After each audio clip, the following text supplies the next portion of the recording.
Assalamualaikum warahmatullahi wabarakatuh. Berjumpa kembali bersama kami di channel YouTube Cikgu FM. Baik Bapak Ibu, sebelum kami melanjutkan video pada kali ini, silakan untuk mendukung channel kami bisa like, komen, share sebanyak-banyaknya, dan yang paling terpenting di subscribe agar Bapak Ibu bisa mendapatkan notifikasi terbaru ketika kami mengupload video-video terbaru. Baik, langsung saja Bapak Ibu ya, kita masuk ke dalam LMS di program sertifikasi pendidik. Nah, seperti yang sudah kita ketahui Bapak Ibu, untuk di dalam LMS program sertifikasi pendidik ini, kita diminta untuk menyelesaikan modul-modul ya, dan mengunggah jurnal pembelajaran. Nah, untuk modul-modul ini terdiri dari 3 modul. Yang pertama, modul prinsip pengajaran dan asesmen umum. Kemudian yang kedua, modul pembelajaran sosial emosional. Dan yang ketiga, modul pengantar pendidikan anak berkebutuhan khusus. Jadi, setelah Bapak Ibu berhasil untuk menyelesaikan tugas-tugas yang ada pada ketiga modul ini, Bapak Ibu akan lanjut bisa mendaftar UKP PPG. Seperti itu Bapak Ibu ya. Dan di kesempatan kali ini, di video ini kami akan membahas terkait jurnal pembelajaran pada modul yang kedua, yaitu pembelajaran sosial emosional ya. Sosial emosional ya. Nah, langsung saja Bapak Ibu kita masuk ke dalam modul yang kedua, pembelajaran sosial emosional ya. Nah, baik, di modul pembelajaran sosial emosional ini terdapat 3 topik yang harus kita selesaikan terlebih dahulu ya, agar nantinya kita bisa mengerjakan ke tahap mengisi jurnal pembelajaranku.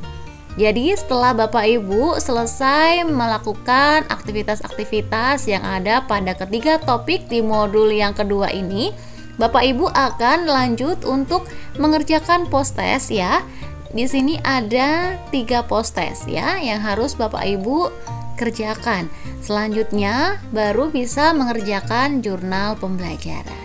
Nah, Bapak Ibu, langsung saja kita akan mencoba untuk melengkapi jurnal pembelajaran pada modul yang kedua ini tentang pembelajaran sosial emosional. Nah, untuk cara mengerjakan jurnal pembelajaranku, Bapak Ibu tinggal klik saja. Nah, di sini kemudian untuk dibaca terlebih dahulu ya. Di sini ada instruksi ya terkait jurnal pembelajaranku untuk modul pembelajaran sosial emosional. Sesuai dengan instruksi yang ada pada jurnal pembelajaranku ini, terdapat 2 langkah ya, 2 langkah yang harus Bapak Ibu selesaikan. Yang pertama, lakukan jurnal pembelajaranku, dan yang kedua, melengkapi lembar jurnal pembelajaran.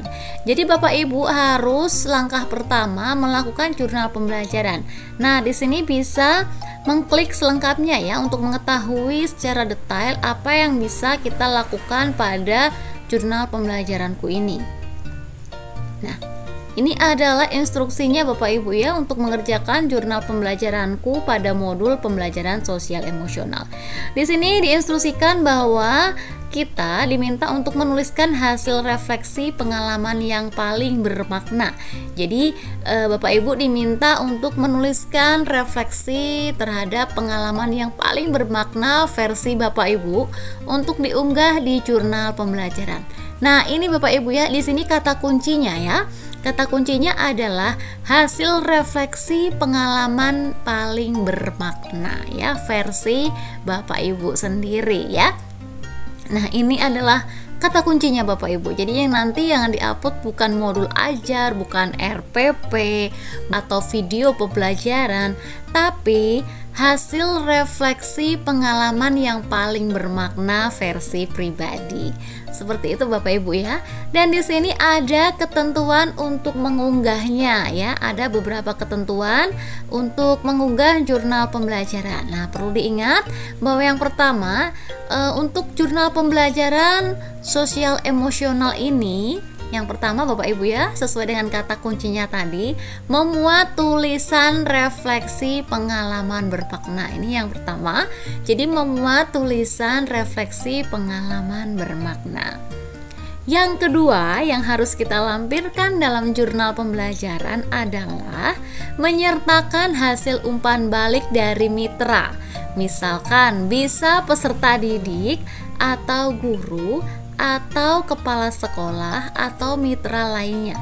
Jadi di sini maksudnya mitra di sini adalah yang ada pada pengalaman bermakna Bapak Ibu ya.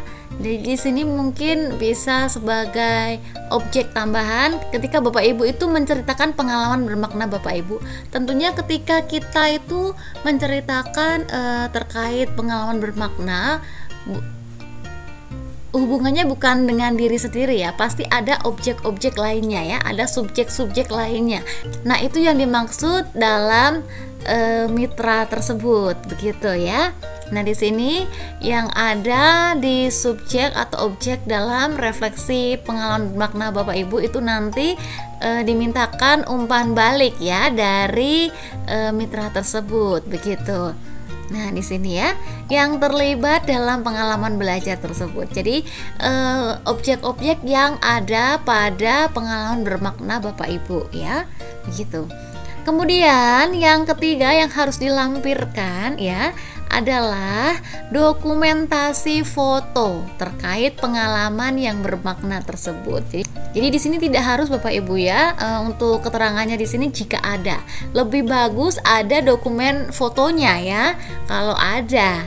Kalau tidak ada bagaimana? Ya terpaksa ya tidak diberi, begitu kan? Seperti itu. Karena di sini ada kurung tutup jika ada ya. Jika ada intinya di sini ada catatannya ya, jika ada seperti itu. Namun alangkah baiknya ada ya Bapak Ibu ya. Kami sarankan ada biar lebih lengkap saja kan, seperti itu. Jadi di sini Bapak Ibu terkait 1, 2, dan 3 mulai dari tulisan refleksi pengalaman bermakna, kemudian umpan balik dan dokumentasi foto ini dijadikan satu. Jadi ketiga ini Bapak Ibu ya, syarat ini digabung menjadi satu dokumen atau satu file. Ya, formatnya PDF, maksimal ukurannya 10 MB ya. Nah, di sini untuk fokus Bapak Ibu ya, apa sih tulisan refleksi pengalaman bermakna itu yang bagaimana? Nah, di sini Bapak Ibu ya ada instruksi lagi ya, mungkin tambahan ya Bapak Ibu ya, sejenis tambahan untuk lebih mengerucut begitu ya, terkait refleksi pengalaman yang bermakna yang dimaksud itu seperti apa.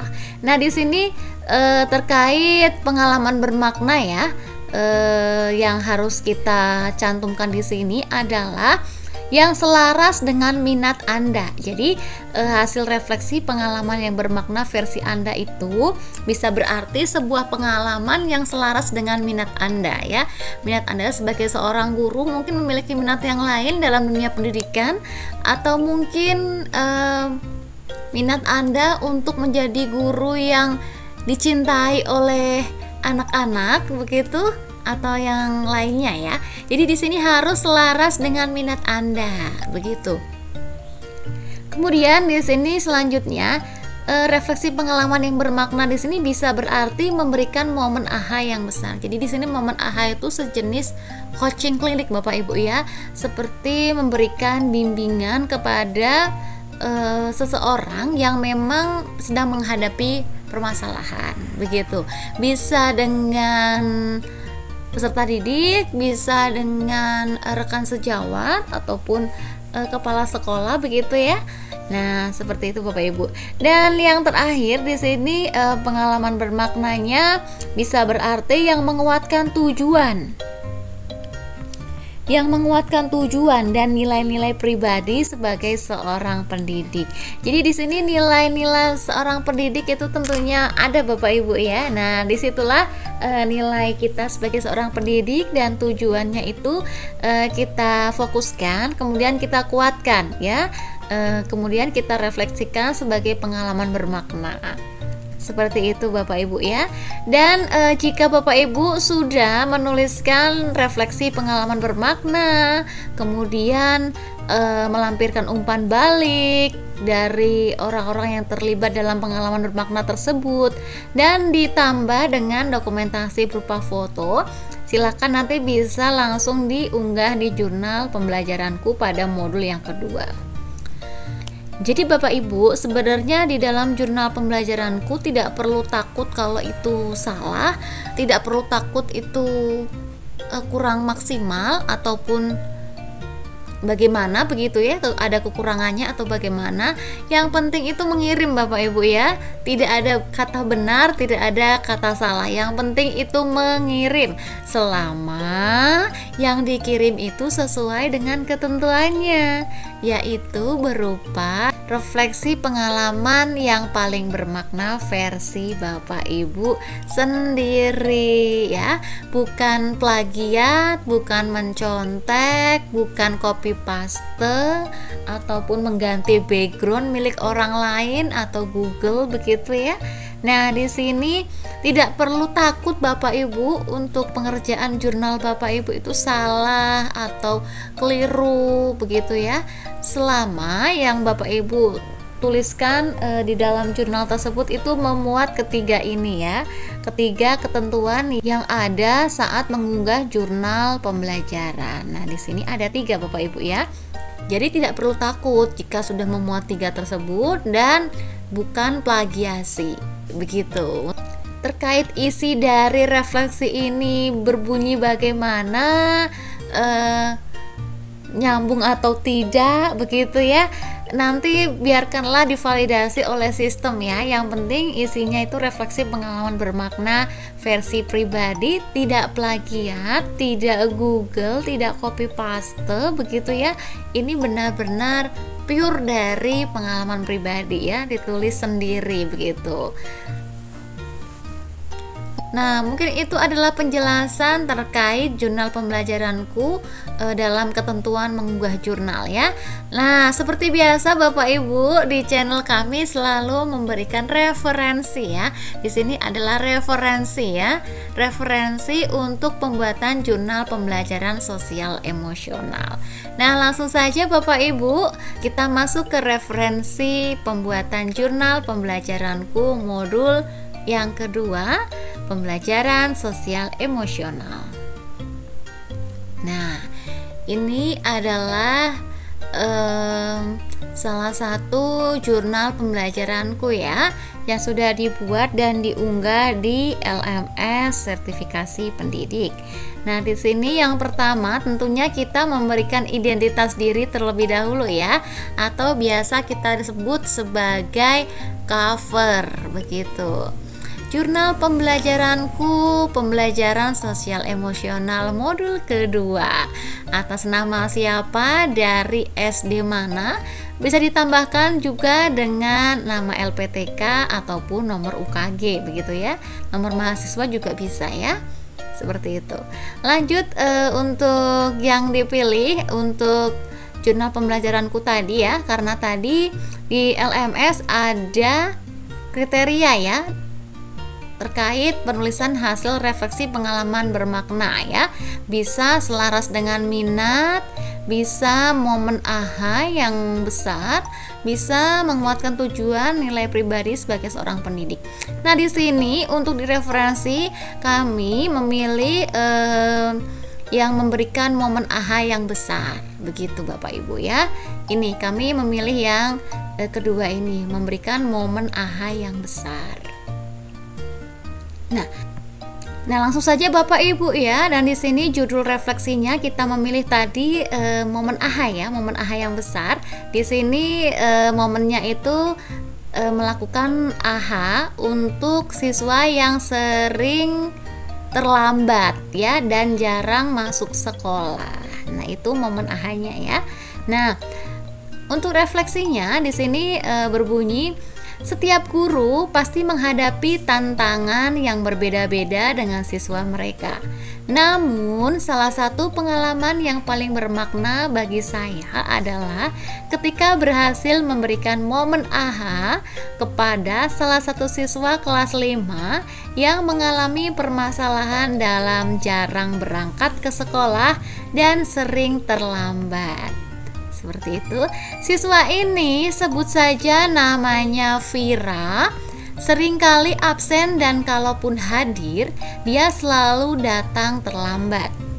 Hal ini tentu saja mempengaruhi prestasi di kelasnya dan juga interaksinya dengan teman-temannya.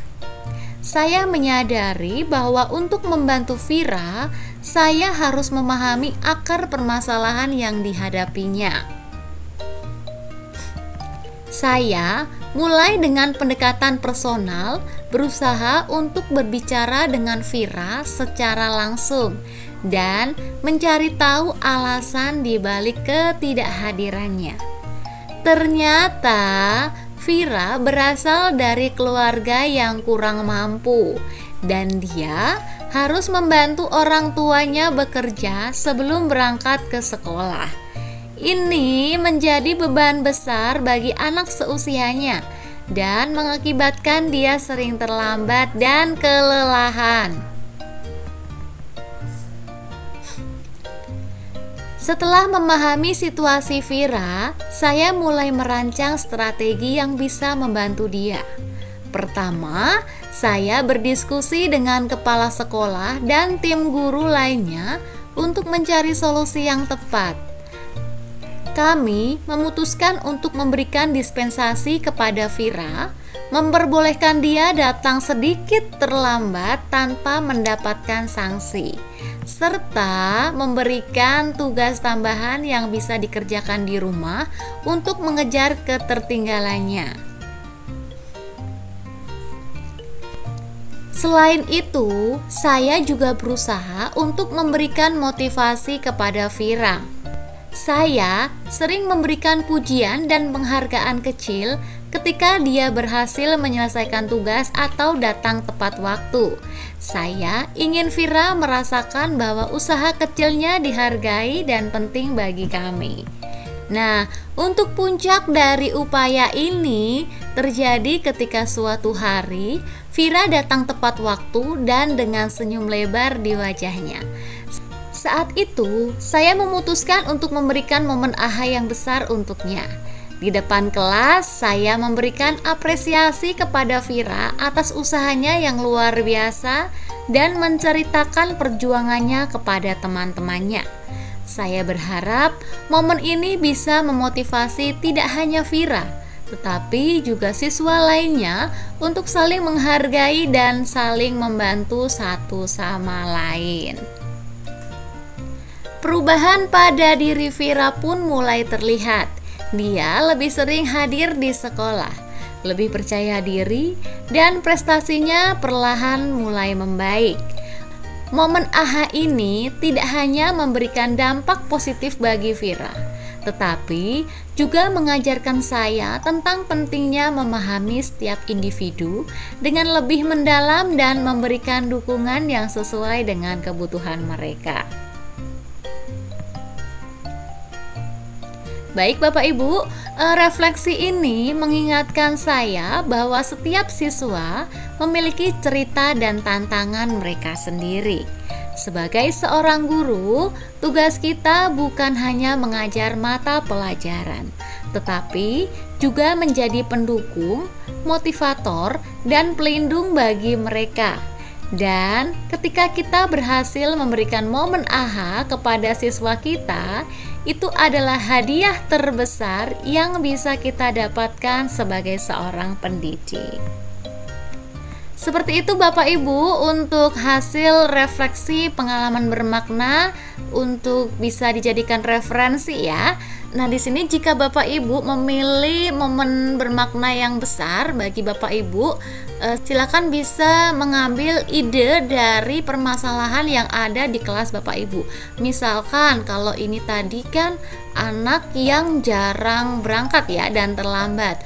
Mungkin Bapak Ibu di kelas memiliki anak yang introvert begitu, tidak bisa bersosialisasi. Nah, bisa dicari tahu mengapa anak itu introvert seperti itu ya.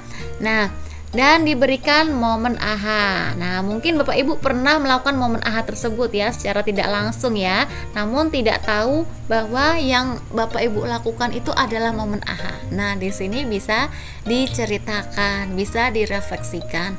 Mungkin ketika Bapak Ibu juga memiliki peserta didik yang hiperaktif di kelas ya, malas menulis tapi hanya jalan-jalan terus muter kelas begitu ya. Nah, itu mungkin bisa Bapak Ibu ceritakan pengalaman tersebut ya. Mungkin saat itu Bapak Ibu juga sudah melakukan momen AHA, namun memang belum tahu momen AHA itu yang seperti apa. Nah, setelah mempelajari modul 2 ini, akhirnya Bapak Ibu tahu momen AHA itu seperti apa.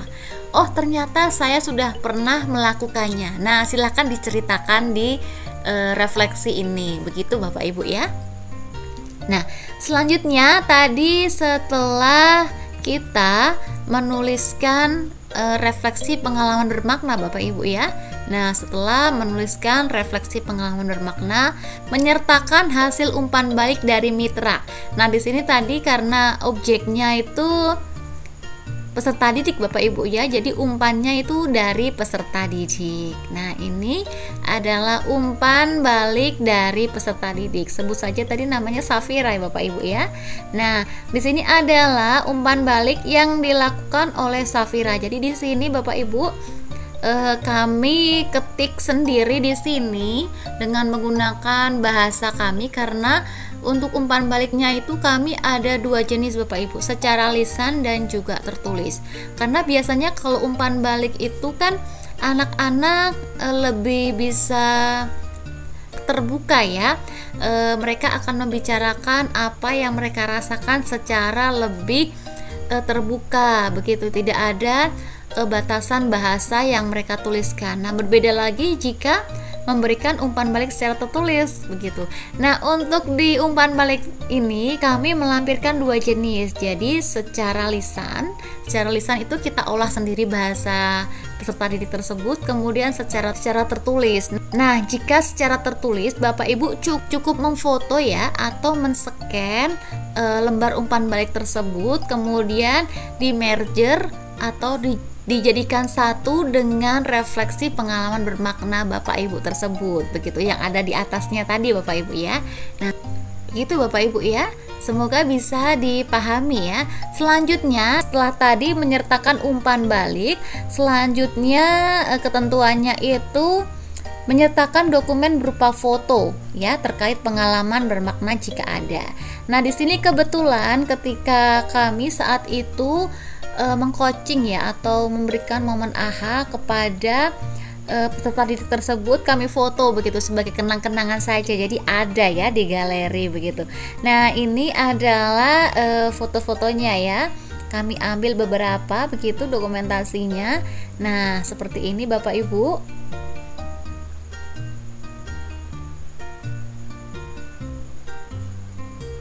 Nah, baik, seperti ini, cukup seperti ini ya untuk dokumentasinya.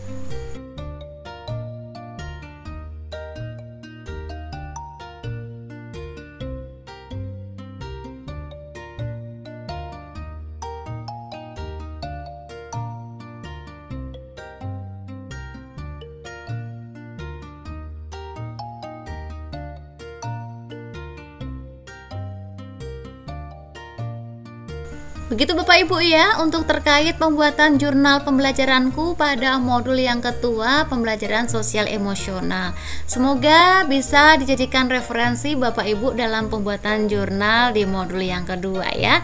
Nah, silakan Bapak Ibu, kami berikan kesempatan kembali untuk menyimak hasil pembuatan jurnal pembelajaranku di modul yang kedua ya.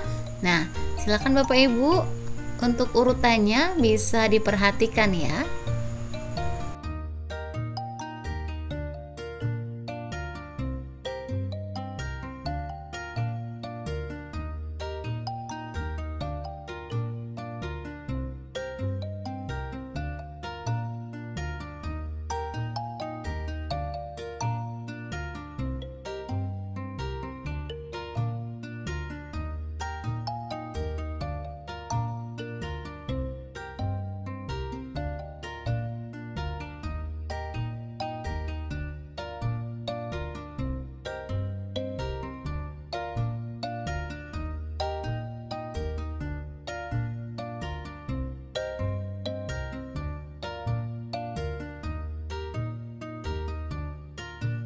Jadi Bapak Ibu, untuk terkait umpan balik di sini silakan nanti dilampirkan juga bukti fisiknya ya ketika anak memberikan umpan balik secara tertulis begitu.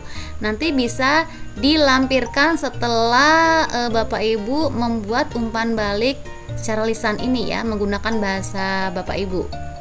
Nah, setelah ini ya, sebelum dokumentasi berarti nanti diberikan lampiran bukti fisik ketika anak menulis umpan baliknya ya. Silahkan di scan kemudian di PDF di merger saja begitu Bapak Ibu ya. Nah, selanjutnya yang terakhir dokumentasi. Baik Bapak Ibu, cukup sekian untuk video kali ini. Jangan lupa untuk like, comment, share sebanyak-banyaknya untuk berbagi dengan rekan-rekan yang lain. Dan yang paling terpenting di subscribe agar Bapak Ibu tidak tertinggal ketika kami mengupload video-video terbaru. Akhir kata, mohon maaf jika ada kesalahan dalam penjelasannya karena kami juga manusia biasa. Sekian dan wassalamualaikum warahmatullahi wabarakatuh. Terima kasih Bapak Ibu dan sampai berjumpa di video selanjutnya. Tetap semangat, jaga kesehatan dan salam sertifikasi pendidik.